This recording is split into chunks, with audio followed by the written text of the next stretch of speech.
This is the Dallas Morning News.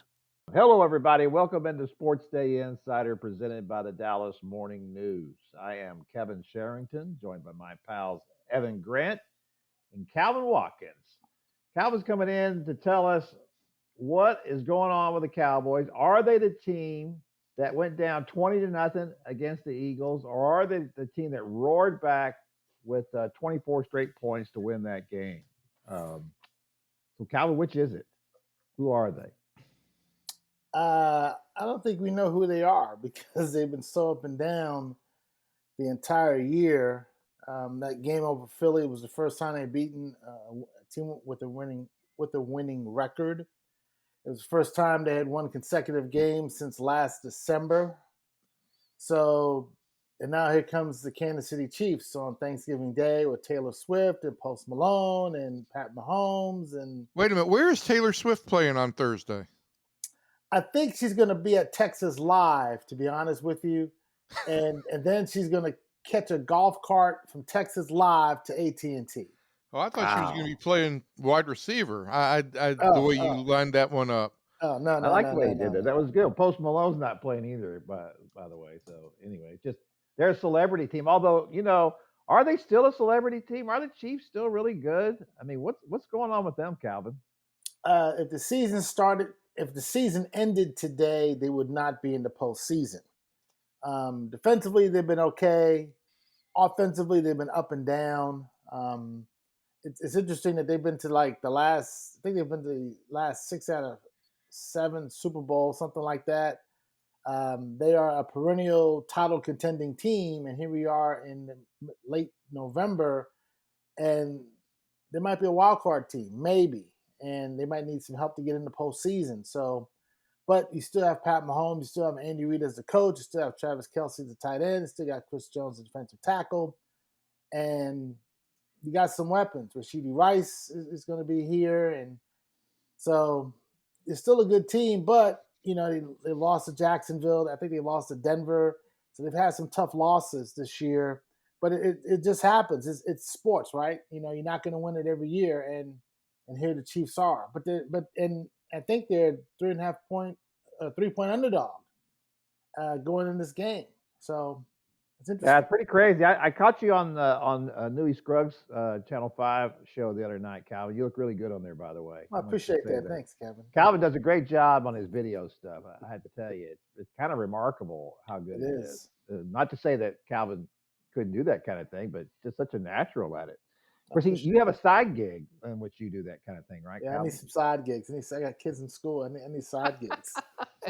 Yes, he does. All right, let's look at a little bit of what the Cowboys did against the Eagles, obviously, and how that can carry over against the Chiefs. Two different quarterbacks. Although Patrick Mahomes has taken his shots this year, Jalen Hurts has been taking a lot of shots from his own teammates.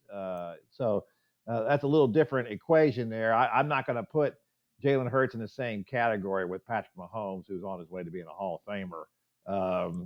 Jalen kind of does what he does, and I think one of the things that we saw in that game is that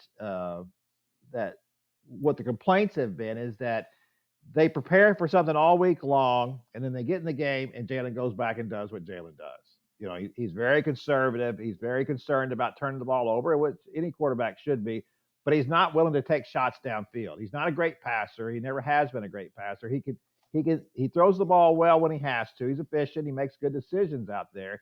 But generally speaking, he's throwing to wide open guys. He's not trying to throw into tight windows like a lot of quarterbacks are. And I think that's what's frustrating people like A.J. Brown. And in the second half of that game, when the Cowboys roared back, how much of that, Calvin, do you believe on defense for the Cowboys was some things they had done to kind of mix up the Eagles a little bit, and maybe how much of it was playing that 5-man front with the 3 defensive tackles, including obviously the 2 new ones, Kenny Clark and Quentin Williams? I think when you look back at that game, the Cowboys had some opportunities that they messed up on early, right? I think Brian Schottenheimer went for it on 4th and 3 at midfield, and that kind of hurt them a little bit momentum wise. Let me ask you about that real quick, because Yeah. I had a reader email me just this morning to say how screwed up that was, and I told him, and it was an older reader, as they all are, and he said that going for it on fourth down, the first drive of the game, that's crazy. And I said, well, listen, it's not the bugaboo that it used to be, right? Going for it on fourth down, everybody does it. So I'm sure everybody's got a chart for that, just like they have a chart for whether we're going to go for it, for two. Or That's how you were in high school too, Kevin, wasn't it? Oh, everybody's doing it now. Well, we might as well too. Yeah. Well, listen, 4th and 3 it did sound like a lot. If it had been 4th and 2, 4th and 1, 4th and 3 sounds like a lot. It's like you almost are saying we're not going to run the ball here. We're going to throw it. It's like there's not really an option here. So I'm not sure I would have done that either. But let me ask you that real quickly then. Is that something that Brian Schottenheimer is more likely to do, maybe more so than the coaches who preceded him? That's a good question. 4th and 3 from the 50. Now, back in the olden days, which was not too long ago, you would have a punter and he would try to get it inside the 5, right?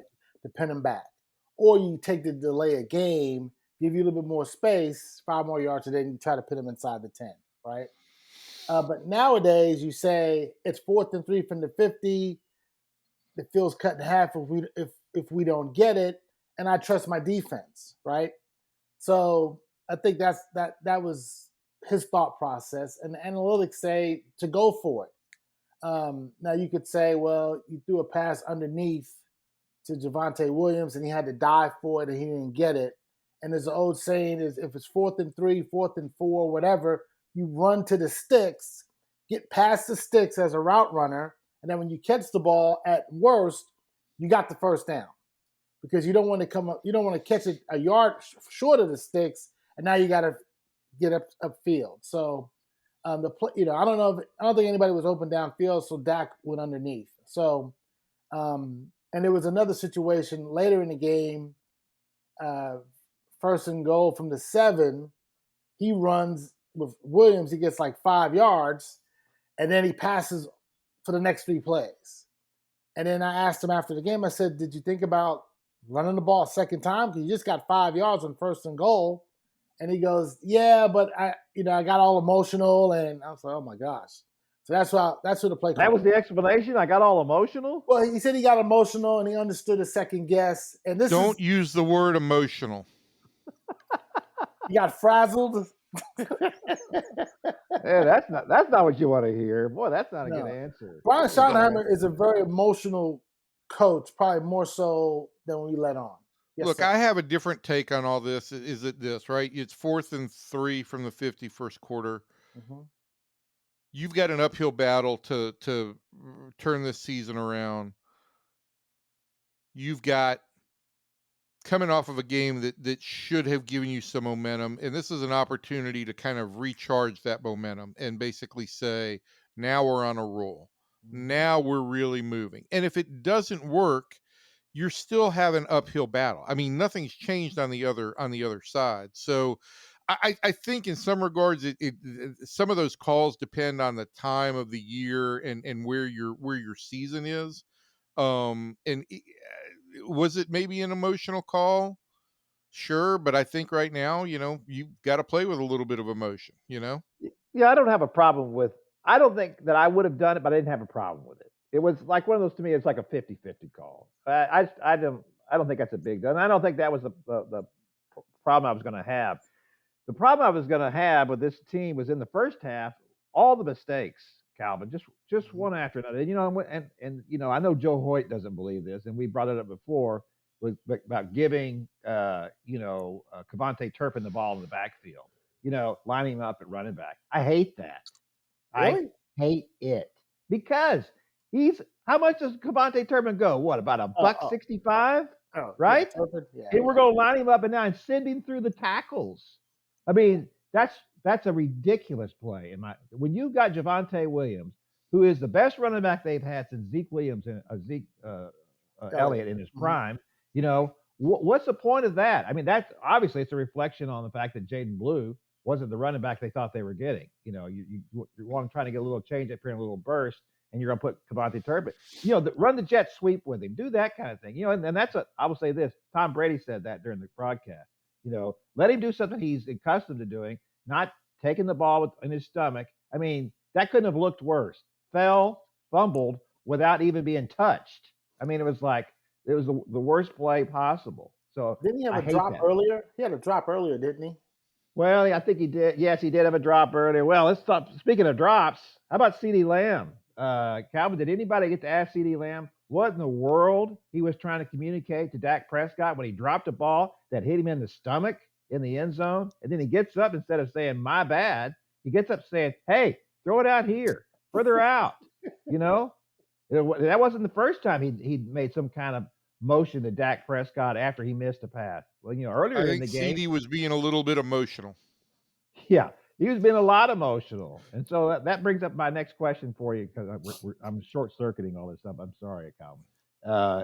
Kevin, keep directing. I know we got to run herd, as you say. We got to run herd on this thing. Somebody's got to run herd on this thing.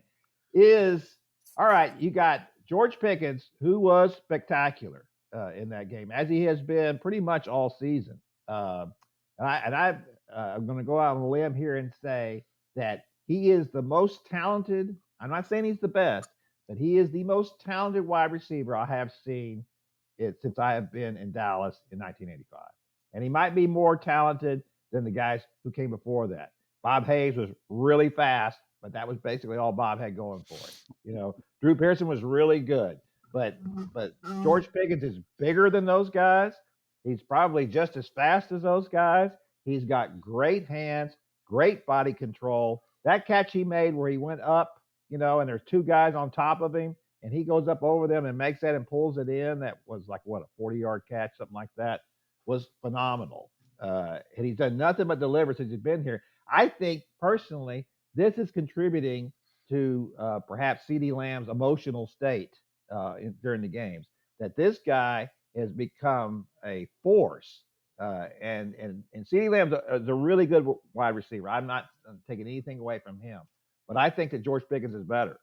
And so I'm wondering now, going forward with the Cowboys next year, there's just the thought that, well, maybe they wouldn't be able to match that. And would you really want to invest all this money in two wide receivers? You'd have $120 million between your quarterback and your two wide receivers. That's a little crazy, probably. But if I'm going to keep one of them, if I got to trade, he traded Micah Parsons. Could he trade CeeDee Lamb?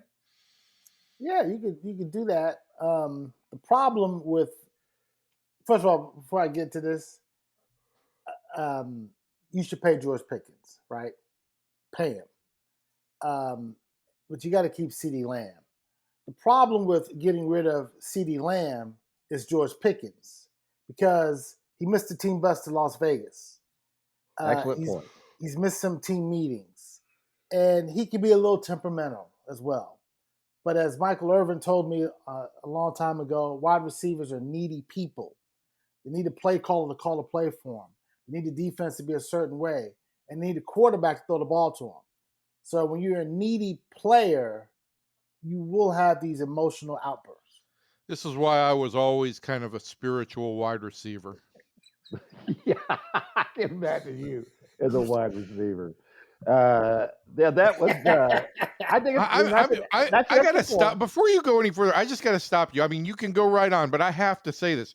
You were saying that he's the most talented wide receiver since you've been in Dallas, and so we're just throwing Michael Irvin out of the mix. I think, yes, Michael Irvin was terrific. Hard worker. Michael Irvin's a Hall of Famer. Let's just say Michael Irvin's a Hall of Famer. Yeah, I'm not, like I said, I'm not saying he's the best. I'm not saying he was better than Michael Irvin. I'm saying he's more talented than Michael Irvin. Michael Irvin got where he was because he worked so hard. Nobody worked harder than Michael Irvin. Nobody practiced harder than Michael Irvin. But talent is just a word for potential at this point. He's had a great year. Sure it is. But that's why I couch that way. I'm very careful with my words. When you look at him, first of all, he's taller than Michael. He's faster than Michael. And he's probably got just as much body control as Michael had. And then probably his hands are probably as good as Michael's were. Michael was a possession receiver. He was not a downfield threat. So this guy's a downfield threat. This guy can do anything. Every time, and you can tell Dak's confidence in him is phenomenal. It seems like CD's complaining about where the ball's being thrown, and meanwhile he's hitting the George Pickens on the run every chance he gets. He's had half a season to work with him, and it looks like his chemistry is already better with him than it was with CD. Because he and CD have been playing this game for years, right? Where CD gets up and says, hey, that wasn't where I wanted it. That wasn't perfect. It's like, hey, just catch the ball, man. It's harder to Ball hit throw it him than in it the is to catch belly. it. Yeah. The ball hit him in the belly. Ball hit him in the belly in the end zone, and he's getting up complaining about it. That was a bad look. Hit him That's in the a bad hands, look. not the belly. Hit him in the hands, not Well, the that was belly. the thing. It went right through his hands into Ball his belly. right, yes. He's got Which 7 drops against the Eagles this year. He had 4 Yeah, in the opener and 3 on Sunday. yeah. And then Listen, there's no question that Pickens has simply outperformed CD this year. There's no question about that. no Pickens question has had about as good a season as just about any wide receiver in the NFL. it. He is. If you look in the Pro Football Focus, I looked it up the other day. He's 4th in the league according to them. His overall grade is 90.1 or 90.2. CD's is like 68.7. So that's a big improvement over what CD is doing. And it's not that he's just racking up a lot of catches. It's the way he's catching the ball. It is the fact that he gets open. He's got terrific moves. That ball down there in the end zone, he caught for the touchdown. He made the little inside move first, then went back out. For a guy that big to make that quick of a move, that's phenomenal. He's a tremendous athlete. But I agree with you 100%, Calvin. He's a little bit of a space cadet, and he's already been fined twice in the half season he's been here. Not good signs. And so, yes, you should be nervous about giving a lot of money to somebody like that. But is CD really the guy that needs to be his, godfather out there? I'm not sure I trust him either. I mean, he was sitting down at the first play of the Eagles game, right? So, he's or out the late. first series. No, I'm sorry, that was the Raiders. The first series Those against the Raiders. Raiders. Yeah. He's out late. So Who look, hasn't been out yeah, late? You don't go out late? You guys hang out late? oh yeah, well, what the heck, So was it? Was it? Again, and it come week to week, you change your feelings on these things. But I will stick with this: that yeah, they screwed up last week. They were, in particular, Pickens responded really, really well. Oh, they did. No question about and it continued again this week. And he's 24. You'd like to hope that as he continues to age and mature a little bit, as he ages a little bit, he's going to mature a little bit. But yeah, and listen, I've followed George Pickens since college, right? I mean, he played for the team that I follow, and he did some really immature things at Georgia, like punching out a Georgia Tech fan in the end zone. But he's really talented, and this is what Georgia envisioned he would be, and we're now seeing it. And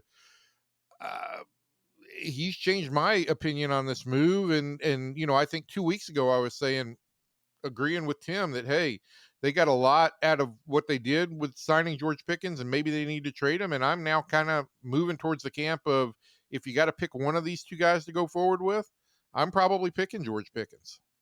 Yeah, picking Pickens. You need them both. Yes, I'm picking Pickens.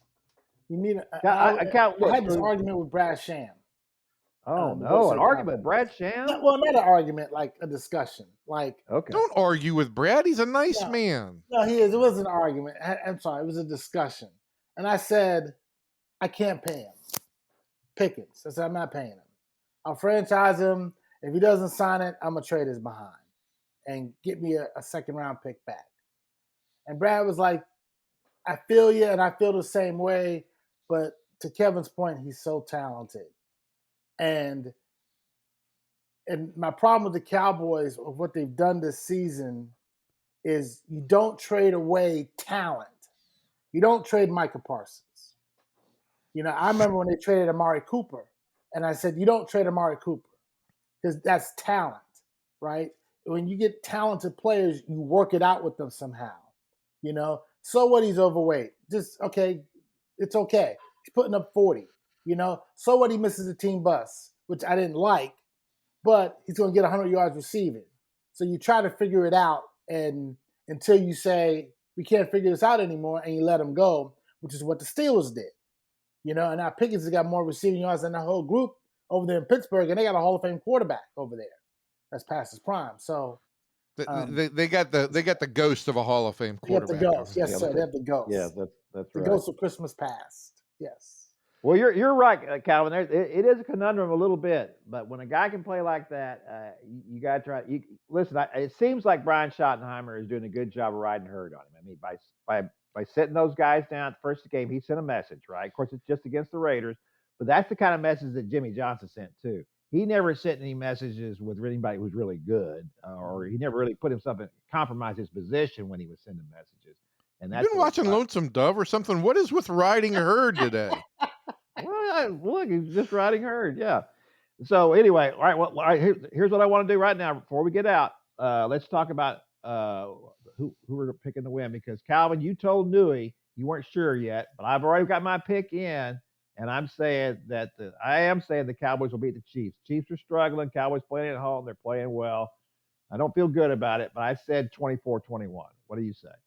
I took the Chiefs. I'm sorry. No. I'm sorry. I took the Cowboys to win. I was flip-flopping on Newey's show, but with you guys, go Cowboys. The Cowboys are going to win this game and have their first 3-game winning streak since 2023. So Wow. I'm happy for them. And that is the reason that I'm picking the Chiefs. And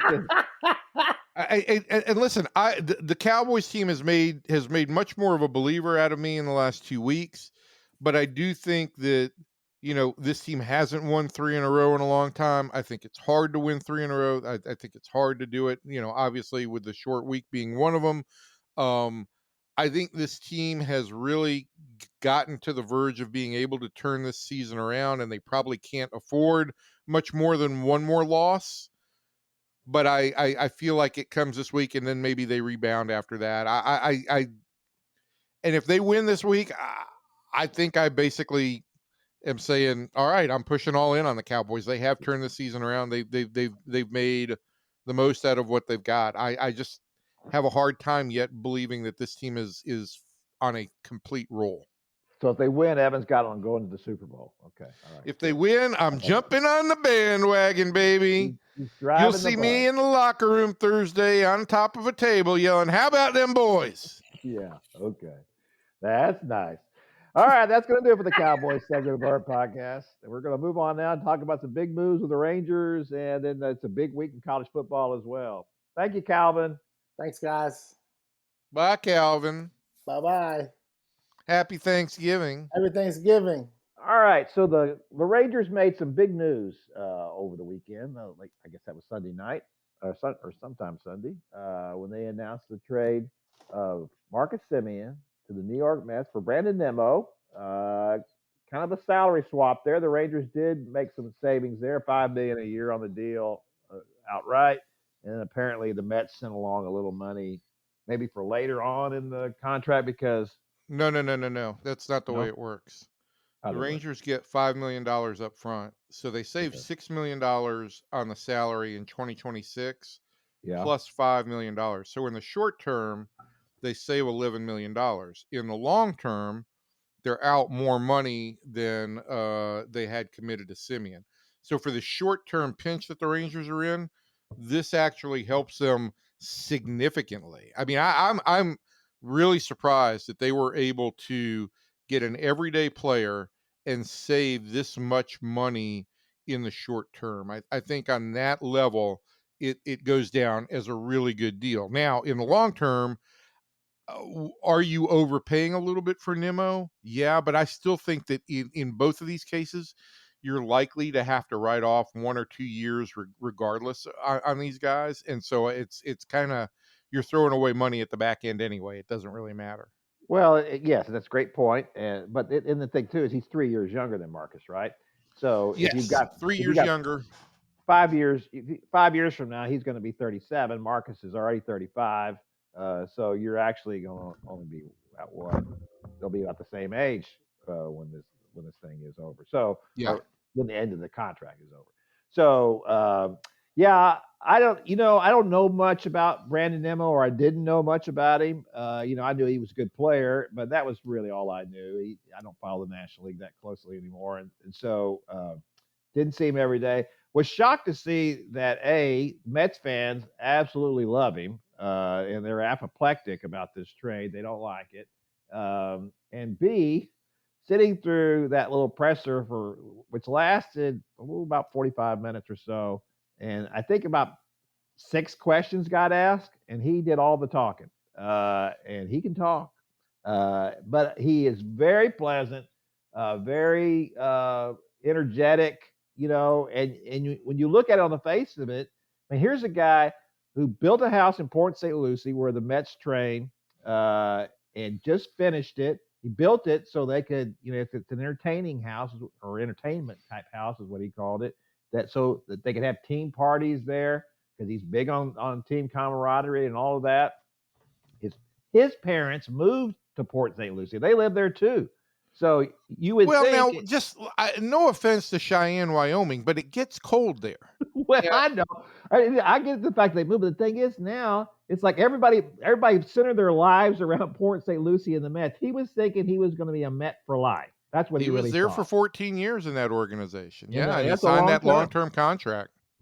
So all of that having being said, you would think he would have been a little grumpy about all this. And he told him when David Stearns called him and said, "Hey, this is the deal. It depends on you, waiving your no trade clause."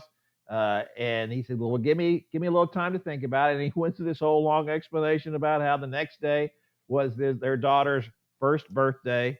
And so, they did that, and then they started talking about it, and they were on the phone, all of it.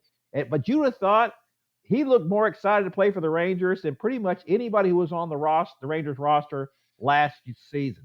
So I think this, on the face of it, not only is he a good player. I mean, he's not the player he was 2 or 3 years ago, but he's still a good player. His 760 OPS would have been third on the Rangers this year, and not by a little among the regulars. And so that's really good. But he is also a guy who has a lot of personality and who expressed a desire, even he wasn't even asked, and he just said, "I'd really like to mentor some of these guys, some of these young guys." And you have to think too the fact that he's a guy. It was really fascinating, Evan, to listen to him explain his approach at the plate. He's a left-handed hitter, but his splits against righties or lefties is about the same. And he talked about how he really worked on that, and how he worked on that, and how he asked for a left-handed pitcher in batting practice, and then he got that left-handed pitcher to throw to him all the time.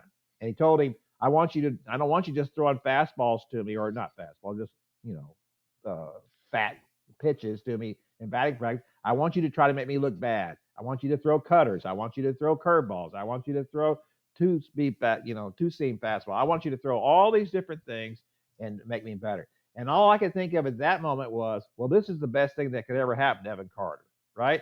Not only is he getting, Well, it's not just Evan Carter. It's not just it's Evan all of them.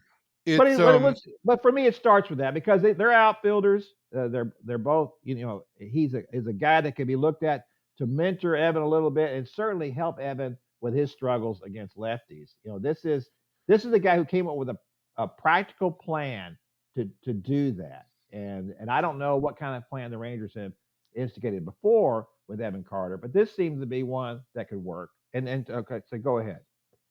Well, again, I mean, like I say, it's not just Evan Carter. If you look at the way this team is structured now, in all likelihood, Josh Smith gets and deserves to get the first opportunity at second base. A left-handed hitter who has struggled against right-handers. You look in the outfield, you mentioned Carter.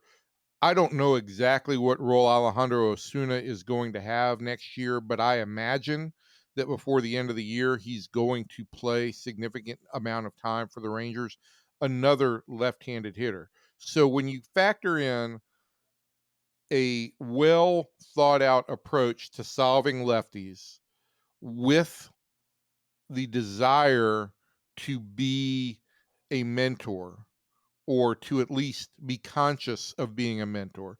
When you factor those things in, I think it makes a big, big difference. And listen, I also want to say that the Rangers, Jock Peterson had these conversations with Evan last year some too.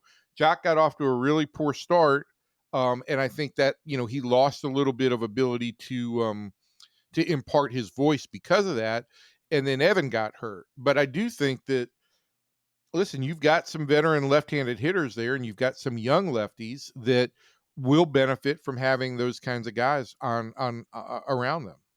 Yeah, no question about it. So it's a good trade. Check mark on that one. You took an onerous contract. You took on a slightly less onerous. It was going to enable you, as when I asked Chris Young about that at the press conference yesterday. Is this the kind of money savings that's going to be able to find a couple of bullpen guys, or will it be lay the foundation for a bigger signing? And he said, well, last year we would have taken $10 million to get about 8 guys. And he said he was only half joking.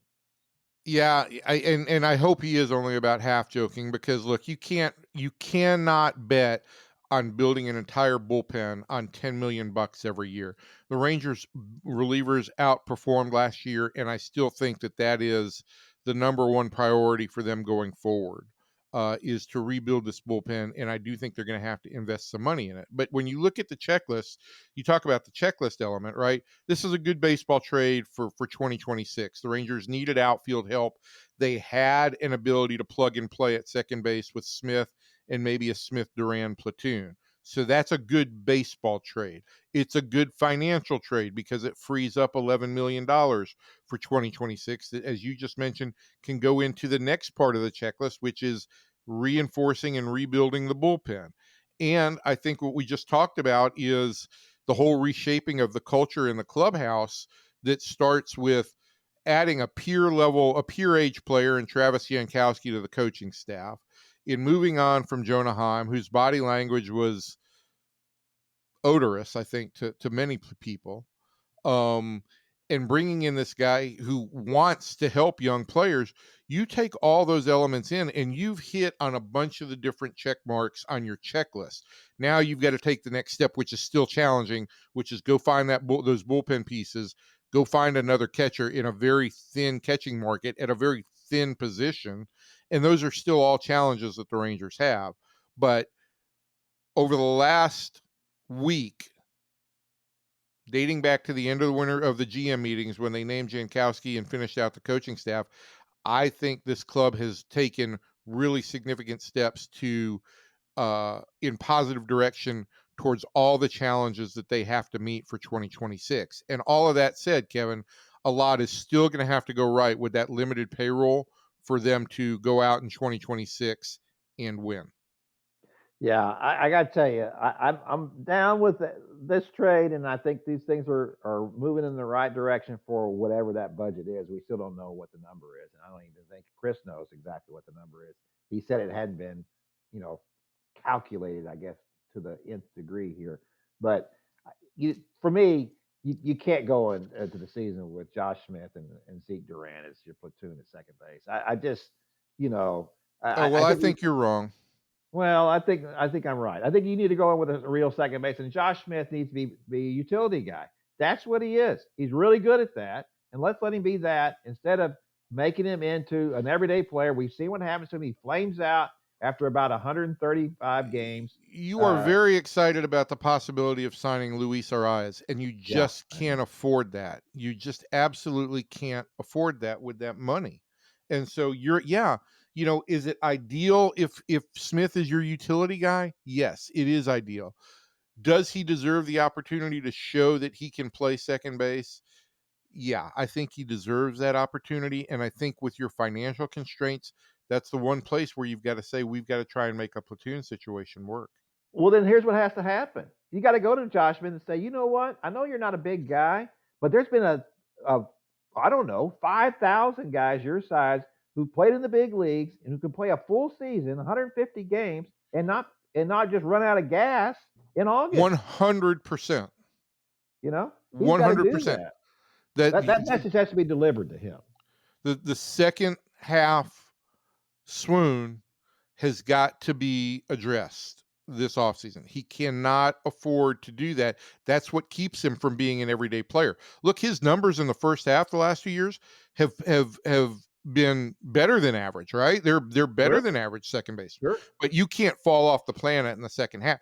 At the same time, right?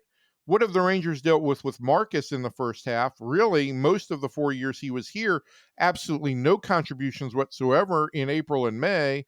And at least, the team didn't always get buried then. So a rebound helped, but you can't fall apart in the second half of the season and not contribute.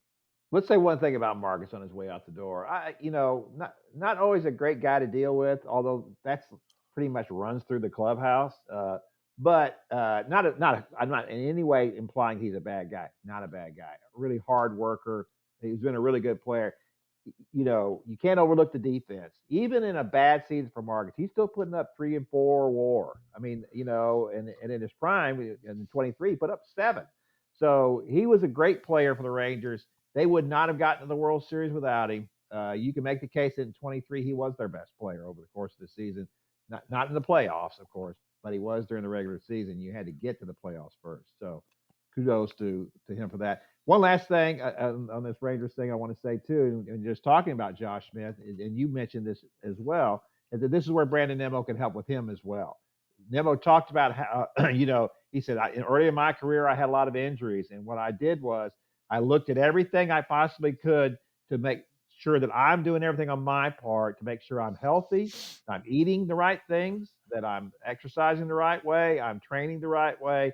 These are all things that can help with these young guys. And I think that message coming from Nimmo, who is such a sweetheart of a guy, apparently, and he certainly seemed that way on this podcast. Wow, he won you over on the first date. Well, he did. As I wrote, if it doesn't work out with the Rangers, I'm thinking about adopting him. He's just a great kid. So he's not a kid. He's Well, which of 32, your kids can I have then? well, we're willing to take on more. That's the thing. Oh, Debbie okay. always wanted like 8 or 9 kids.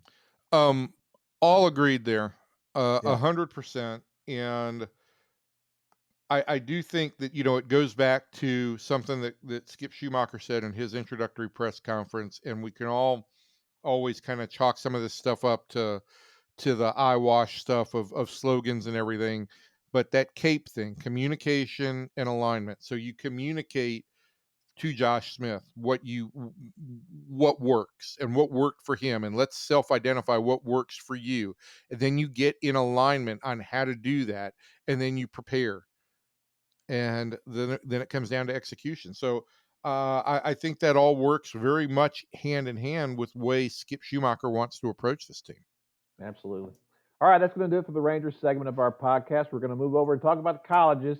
It is a big week in college football. You've got in Texas, you've got 4 teams that are playing this week to get into their conference championship games. How about that? 4. You got A&M playing Texas on Friday, of course.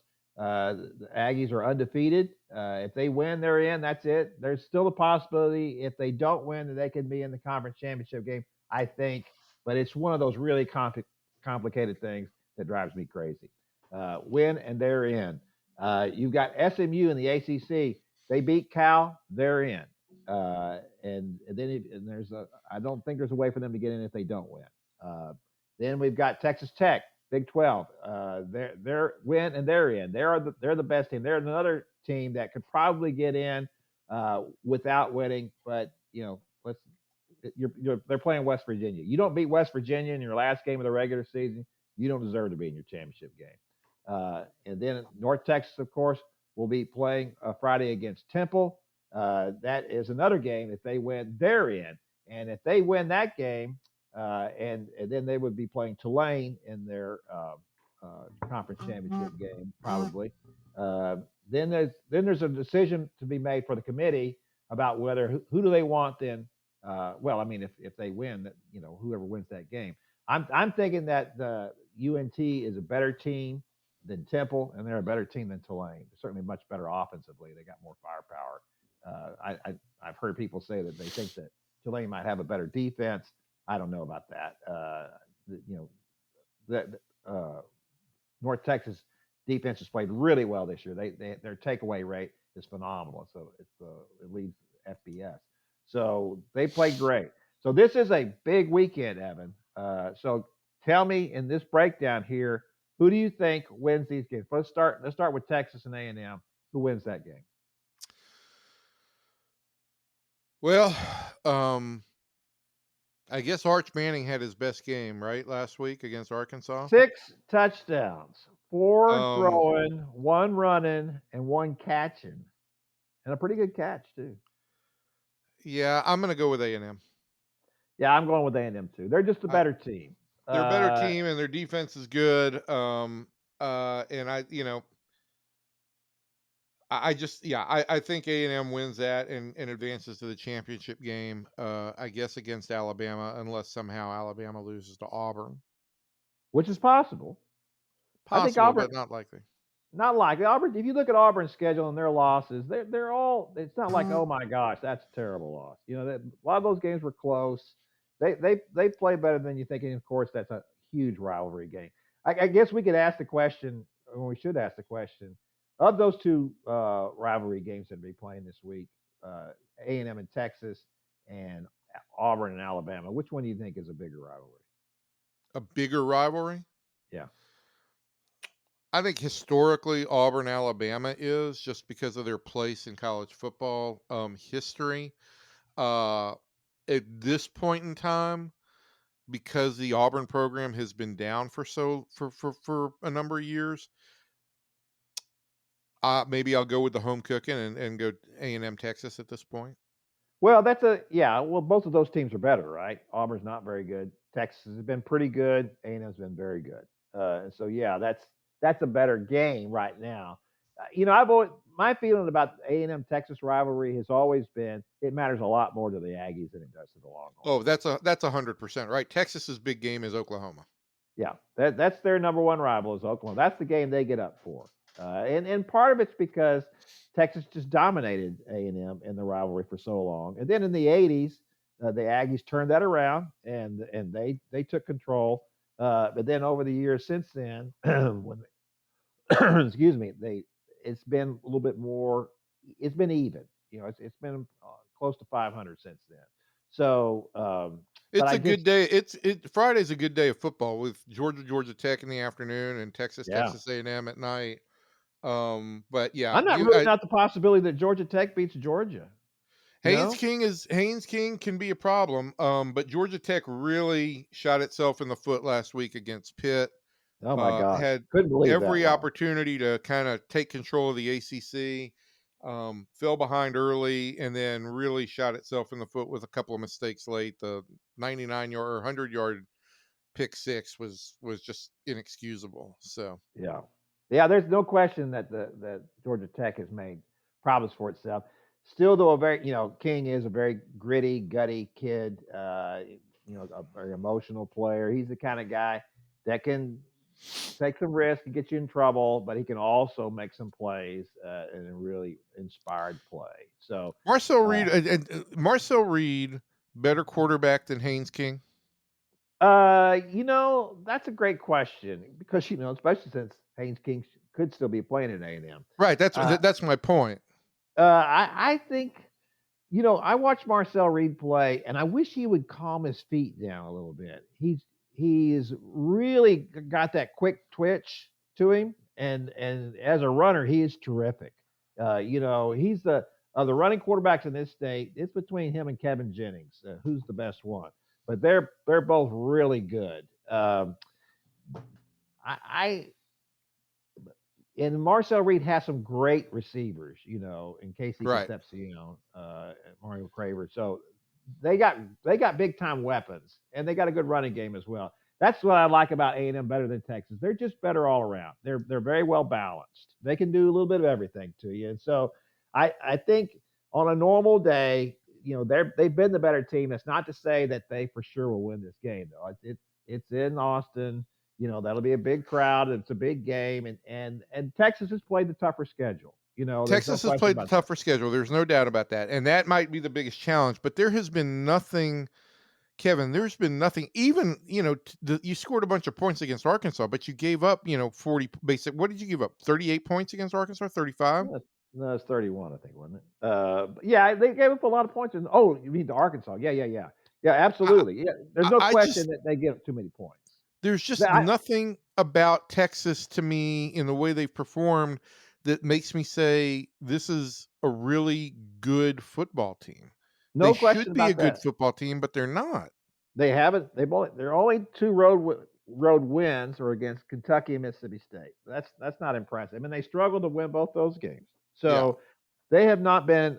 They have not performed well all year long. Now, Arch played a lot better. He's playing a lot better now than when we started the season. I don't know if there's a quarterback in America who's improved across the course of this season as much as Arch Manning has.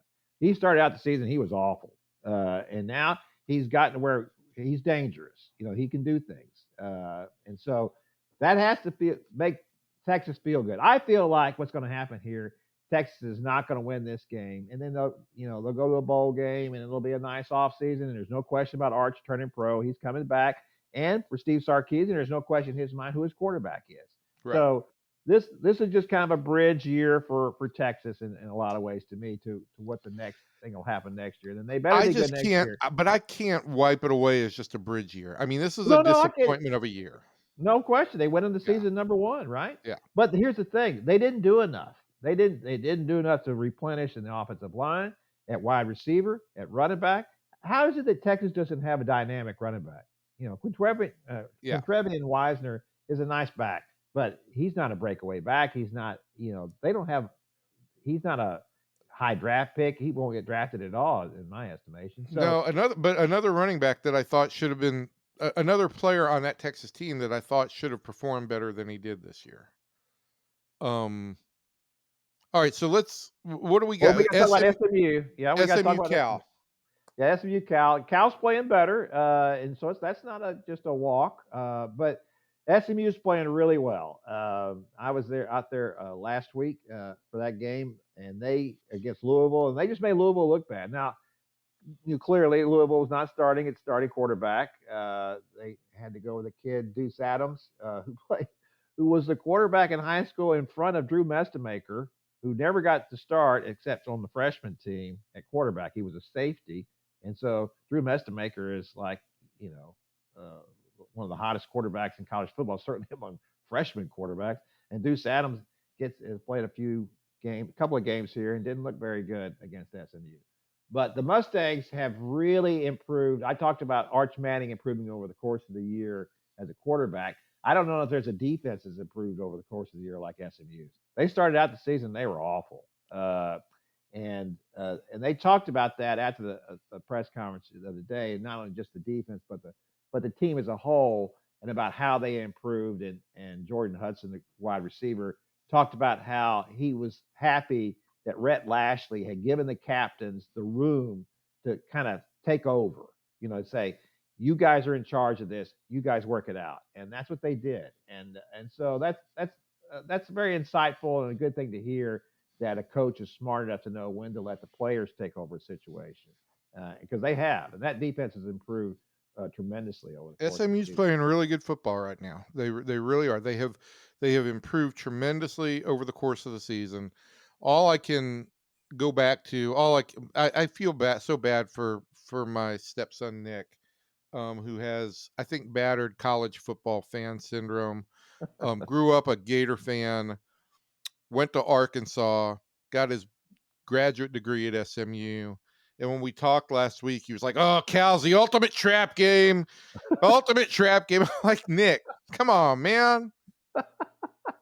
Come on, your team's playing good. So not everybody is Florida or Arkansas. Yeah. We'll see where this goes. I've got SMU winning this game. I just think that they're a better football team, flat out better football team. Who does Tech have this weekend? Tech is, we talked about that, West Virginia.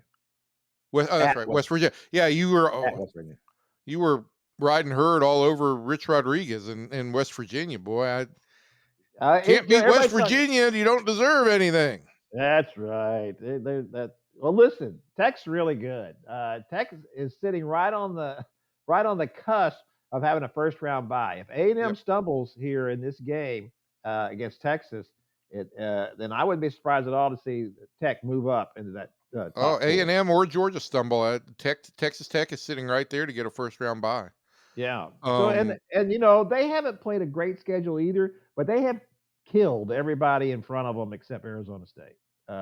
All their games have been no doubters. So that's been a very impressive run for them, and I think that they have a chance to go deep in these playoffs. So 4 teams. How many of those? We're going to close it out here. How many of those 4 do you think get into CFP?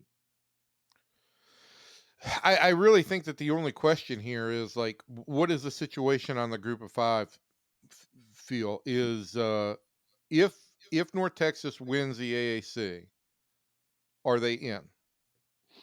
They got to be in. I mean, who else in the group of 5 is better? I think at this point it's between. I mean, because Tulane is the only one that's ranked right now, right? And so, is James Madison ranked or not? I don't think James Madison is ranked. I didn't see Okay. that, but they've struggled a little bit lately too. So, yeah, I think that UNT would get in just because of all the numbers. If you look at UNT, that's a good team across the board. It's not just all offense. They play defense too, and they got smoked by South Florida, and that wasn't good. But every other game they've been very good. So I could see them making it. I think that I wouldn't have said SMU at all a couple of weeks ago, but now I don't know. I don't know if Virginia really is all that. I think SMU beats Virginia. I would say that all 4 of these teams, they get to their championship game. I think. Well, I don't know if A&M beats Alabama. But I would take the other 3 teams in their championship games and not really think twice about it. Well, I got to tell you, if A&M loses to Alabama, I think they still get in. If they're undefeated, if A&M loses to Alabama, they're in. A&M is in. Yeah, they're just not a first round bye necessarily at that point. If they beat Texas, and if they right, I mean, if they lose to Texas, and if they get into the worst thing that could happen then would be getting into the conference championship game. Because then if you lose, then maybe you don't get in. Right, So, and if they lose to Texas, in all likelihood, Georgia is. I think if they lose to Texas, Georgia is in. Yeah, I think that's right. Because Georgia's SEC schedule is complete, so it's very confusing. But we'll have it all hammered out for you when we come back next week. And after Thanksgiving. After Thanksgiving. Kevin's going to go. What do you got to do today? Fry your turkey? No, he has to go pick up pies. The lovely wife in her business, she gives a pie to all her favorite customers, which includes Evan Grant. Yeah, and every year, it's funny. Every year I go to pick up the pie. I get there and Kevin presents the pie and he trips and hits me in the face with the pie. It's an old Soupy sales bit. Yeah. Well, actually, our listeners probably do remember Soupy Sales. Yes, exactly right. It was Jerry Fraley's favorite comedian. That was his avatar on Twitter, was a picture of Soupy Sales. I mean, what the heck? All right, that's going to do it for our podcast this week. We wish you a very happy, hearty, healthy, and whatever H I can think of, Thanksgiving. It's a great hungry. time No, of not year. a hungry Thanksgiving. No, you don't want a hungry Thanksgiving. So satisfying Thanksgiving. A whole bunch of people come in for ours, and we're excited about it. So we hope that you are as well. And from everybody in here to everybody out there, thanks, and we'll see you next time.